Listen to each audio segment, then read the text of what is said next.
Hey guys, Drew here, back with another video, and welcome to another episode of Regiment Rewind, where I discuss how the Newfoundland Regiment have been doing as of late. And in this one, the regiment falls short, losing 3-2 in overtime versus the Moncton Wildcats at home in the Mary Brown Center. And I know a loss isn't great, but to get a point out of the 2026 Moncton Wildcats with Rudy Guimont in net, not too bad at all, if you ask me. The fact they were able to fourth overtime, like, I don't know how they did it. First of all, we'll talk about it in a sec. But just absolutely crazy. And I'm gonna talk about the game before I talk about the goals and stats in this one. Just because of it reminded me a lot like the Drummondville game where they were down two and they climbed their way back out of nowhere and won it eventually. But in this one, they did not. So they go into the third period just down by one. Like, they were just a goal away from tying this game up. But Moncton was able to get one. It was Nico Tornis that got the goal for them, I believe. Or maybe it was Gabe Smith, but I think it was Torrance that was celebrating. But anyways, the regiment were down two, and this goal was scored with about maybe 6 minutes left. And in my head, I'm like, they have to get something going here. Still time left to make a comeback, but against the Moncton Wildcats defense and Rudy Guimont in net, it doesn't seem possible at this point. And when they scored, I looked around the stadium. There was a bunch of fans. I would say maybe a couple hundred fans that were leaving the Mary Brown Center. In my head, I'm like, those people are making a risky decision here, because you never know what happens when you leave the game early. And now, to be fair, I've left the game early before, once this year. And it was against Blainesville, where they were down like 10. And the fact that they would have made a comeback was pretty unlikely. So it made a bit of sense. But a 2-goal lead in the third period, like, I get some people may have plans and stuff, but like, who has plans at 10 o'clock in the night? Like, in my opinion, I'm sorry if you left the game early last night. If you leave a game early, you're not a real true Newfoundland Regiment diehard fan. The true regiment fans are there till the 3 stars of the game, and when that's done, then you can go. Like, you have to be there for the whole thing, and if you are, then you are an actual true regiment fan. But anyways, I'll get back to it. The game, it was 2-0 for the Wildcats, and in my head, I'm just like, they aren't going to do it. People in front of me are leaving the stadium. People to the right of me are leaving. Just in my head, I'm like, they may do something here. Justin LaRose gets the goal for the regiment with I'd say about 1:30 maybe left in the period. His 31st of the season. It was a weird goal, and out of all the chances the regiment had in this game, that's the one that beat Rudy Guimont, and I was quite surprised that it was his 31st of the year. And it was just a floater on net. I guess there was a player covering him, and just beat him blocker side, low blocker, and into the back of the net. And then with I'd say about 30 seconds left, 40 seconds, Tyson Gogan, the guy who scored the first goal in regiment history against the Moncton Wildcats, had a stellar opening weekend when the Wildcats were here back in September. He gets the game-tying goal for the regiment. It was a Danacek blast, and it was a nice stop by Guimont, but he slid a bit too far to his left, and Gogan, in the bumper position, had a wide-open net, and he just taps that one in, and he says, "Thank you very much," and he'll celebrate hard in front of Section 108, and he gets going at it, his 18th of the year. I don't know if I said that already, but Gogan playing clutch for the regiment. I was losing it behind the net.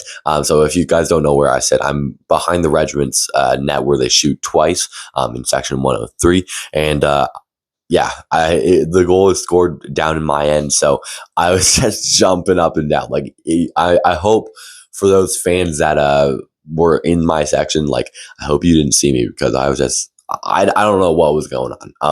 I don't know. I was just losing. I was more shocked, to be honest with you, with the Drummondville game. Like, I could see it happening. With this game, like, wow, they just did that. And with 21 seconds left. Will Reynolds takes probably the stupidest penalty of his entire QMJHL career.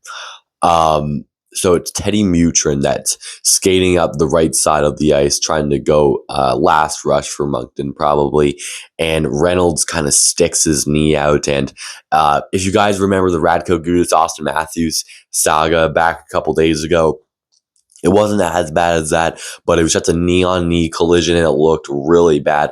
Mutrin had to go down the tunnel, and yeah, that was pretty much it for his night. I hope he's okay, and I hope that he's back tomorrow for Moncton, because that would be a big help to the Wildcats. But Reynolds...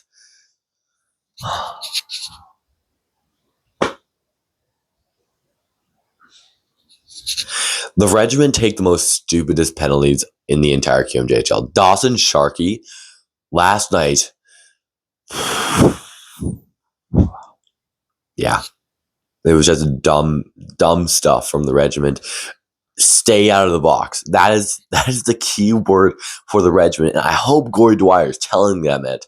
Just stay out of that box. Reynolds is a wonderful defenseman. I love having Will Reynolds on the Newfoundland Regiment. But there's just those times where he's not supposed to do the things that he does. And that was an example of that.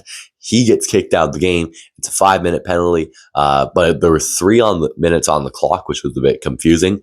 And Moncton, they go into OT 4-on-3, and they just capitalized. Gabe Smith with the OT winner. He'll celebrate hard in the corner, and that's the hockey game. Will Reynolds, hope you enjoyed that, because yeah, you really took our chances from winning that game. If that was 3-on-3, like, now obviously Caleb Denway in OT, like, you're gonna want to hold your breath, but you have a better chance to score when it's 3-on-3 than 4-on-3. And the Wildcats just showed an example of that in overtime. The Regiment killed most of that penalty. Like, I don't think there was much time left in the man advantage for them, but it didn't matter in the end. It was a weird OT winner, to be honest with you.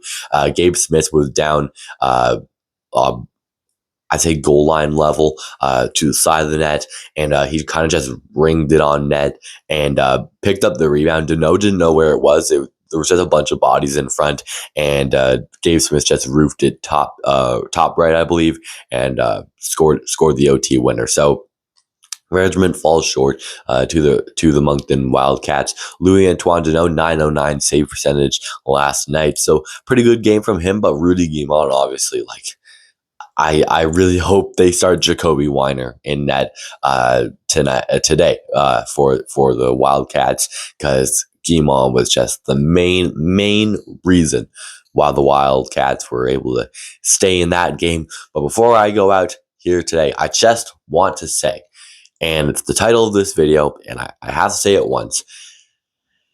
When it was 0-0 in second period, so the Wildcats scored one, maybe with, I don't know, like, final 10 minutes of the second, but I'd say like early into the second period, fans in section 112, if there's anybody that was in section 112 last night, what were you guys thinking starting a wave when it was 0-0? So if you guys don't know about me too well, I do enjoy the wave. I love it a lot. Like, it's the coolest thing that could you have start at a hockey game. But this is a big but. You cannot do a wave when it's a tied hockey game in a very important game. If the Regiment are up 2 goals, if they're up even 1 goal, like, I don't like that too much, but even if they were up 1, but at a tied hockey game in the second period, you decide to, hey, we're gonna throw our hands in the air and try to get this thing going. But the wave, it was an obvious curse, and when they tried to get it started, Gavin Cunfirst scores the goal for the Wildcats, and I hope that section 112 is very happy about that one. And after he scored that one, they tried to get it going again, except it wasn't 112. I think it was a section near me, like 104, 105. But yeah, just stop the wave. You can do the wave if it's a 2-goal lead or something like that. But, like, with it tied, Chess, you're hearing this from me. Stop the wave. Stop it right now, and just leave it. Don't do it until the regiment have a lead, a safe lead at least. So yeah, that's how I'm going to end this video. Tough loss for the regiment against the Wildcats, but that's going to do it for today's video, guys. I hope you enjoyed it. If you do, like this video, subscribe if you liked it. We're on the road to 400 subscribers. So if you can hit that subscribe button down below, I would truly appreciate it. We'll be back. I may try to get a video out tonight as the regiment will play the Wildcats for some afternoon matinee hockey on St. Paddy's Day weekend. So until then, I'm Drew, the hockey guy. That's it for today's video, guys. I'll talk to you all again soon.